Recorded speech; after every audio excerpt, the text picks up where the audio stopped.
Welcome back. Ian and I are going to be talking about the offseason review for the Los Angeles Rams. This is going to be a long one. Yeah, so starting off, they made a lot of trades, which always good to see considering what this lineup started looking like at the beginning. Obviously they had to go and move that first overall pick. That's all they had going for them. Yeah, And that first they, overall in they CMC. yeah, in CMC.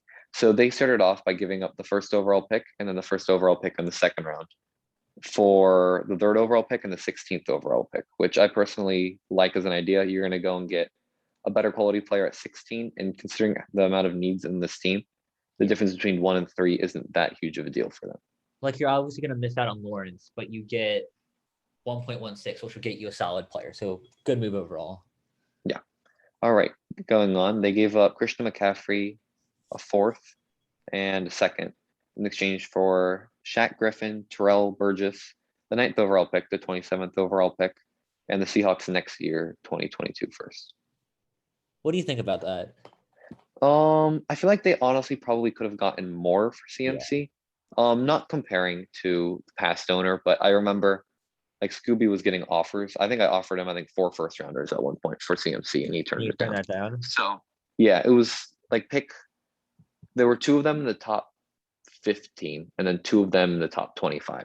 So like that's what I put like in my mind the price point on CMC for. Yeah.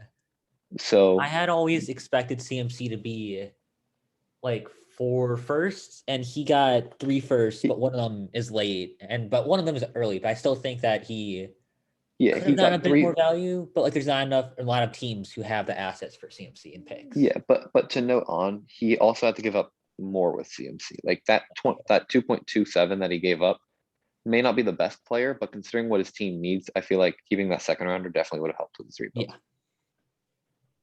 Yeah. The third trade he made, he gave up 1.27, 1.16, and 3.32 for the 10th overall pick. Yeah, so personally, I do not like this pick. Looking at the team, they have a lot of holes. So trading multiple first rounders away to move up. I mean, yes, you get a better quality player, but if you sit where you're at, you either one mediocre defensive player. I think you could have had one of the top DBs or a top defensive lineman at that 27th overall pick. So yes, you get a better player at 10 that may last you longer, but I feel like with the amount of needs this team had, I think keeping the quantity over the quality would have been a little better. Yeah, I agree with that perfectly. And the fourth trade he made was he gave up a 2022 third for a 5.06 and 4.19.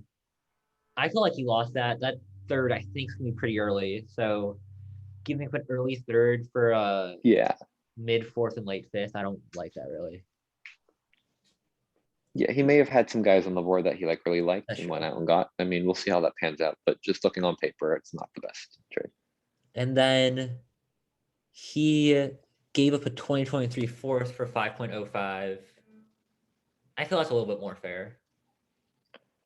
It's a little more fair, yeah. I mean, it's a far out there pick, so you don't know how this team's going to turn out. Yeah. But and then the last trade he made was he gave up Russell Gage 3.01 and 3.16 for the 16th overall pick. Or wait. Yeah, so I like this pick a lot. Yeah. Yeah, you're right. Oh wait, so you traded for it and gave it up and got it back. Okay. Huh. I like this pick. Russell Gage definitely has some value. He's going to be the receiver 2 now, I believe. I mean, besides him having Kyle Pitts, so he's technically the third go-to weapon on the team. Except I feel like Gage doesn't really fit the Rams' need base right now. The more like rookie picks and young players that they can get better, and the fact that they got a first round pick here is a slam dunk. Yeah, and I feel they got Elijah Moore with that pick, so that was definitely a good thing. Yeah.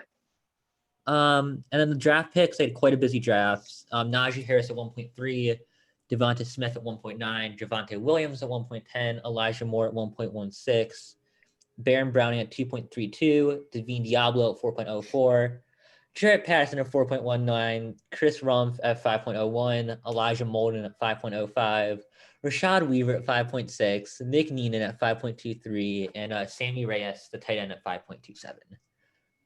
So overall, what do you think of this draft? I think, so looking at the draft, I know most people would go and be critical that they went running back at third overall instead of going and get a quarterback. because they were sitting there in the position to get Trevor Lawrence, and they traded back and then decided not to go and get a quarterback. And so the majority of people during a rebuild would tell you that you go and get your quarterback and receivers and then worry about running backs last because running backs naturally last the shortest amount of time. But looking at what he went and got, Javonte Williams at 10 is a developmental pick, which gives him time to go and get that quarterback next year. You just have to think that this team's not going to be able to make a playoff run next year. And so he's thinking that he's going to be able to grab a quarterback in next year's draft with hopefully an early round first. Najee Harris should be able to produce right away and will be a solid running back option in the future, along with Devontae Smith, assuming he stays healthy. There were concerns about his just build overall, but there's a lot of high upside with these picks. And considering that if he can land a top probably 5 first round pick next year and get a quarterback that he needs, this team is set for a very long time. Yeah, I like his draft a lot. He had a really good young core for his team. I personally have gone Jamar Chase, I think, at 1.06. I agree with you. Like, he could have gotten a quarterback probably next year because I don't think a lot of teams are going to need teams that have first are going to get quarterbacks. So you could definitely wait on that. So how do you think his season going to go? He's definitely going to improve from last year. Yes. So wait, he lost all of them last year? Yeah. Oh boy. Okay. Well, okay, just looking at the schedule, he has this whole division overall is pretty tough. So it's 6 games alone that he'll probably end up dropping. Yeah, I think he could drop maybe 4 to the AFC West. Yeah, I'll be a little optimistic. I'll go 2-11. I'm between 2-11 and 1-12. There's not many games this team can win, but looking at the upside that this team has, like if Melvin Gordon goes down, he's sitting with 2 high quality starting running backs, and Devontae Smith could produce early.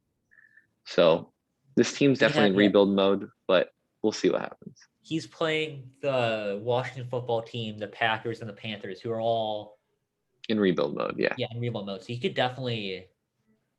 I don't know if he wants to win those games. Probably not. But like he's kind of in like year 2 of a tank. So hopefully he loses and gets an early pick to draft a quarterback. And he has the 49ers pick. So we were kind of talking about that earlier. That could be mid to kind of early, depending how Jimmy G does. That's true. He's got 2 first rounders for next year and then a 3rd and a 4th, and that's it. So I would not be surprised to see him go out and make some moves to go get more picks, just so he's ready for that next year of the rebuild. Yeah, his team is kind of, he's missing a quarterback, a wide receiver. He's missing a lot of stuff. Like I was gonna say, it's kind of put together, but like there's still a lot of holes. He's got young building pieces that'll get there in a little bit, but it still needs some more time. Yeah, he still has Aaron Donald, which is kind of confusing. Yeah. But yeah, I hope you guys enjoy it.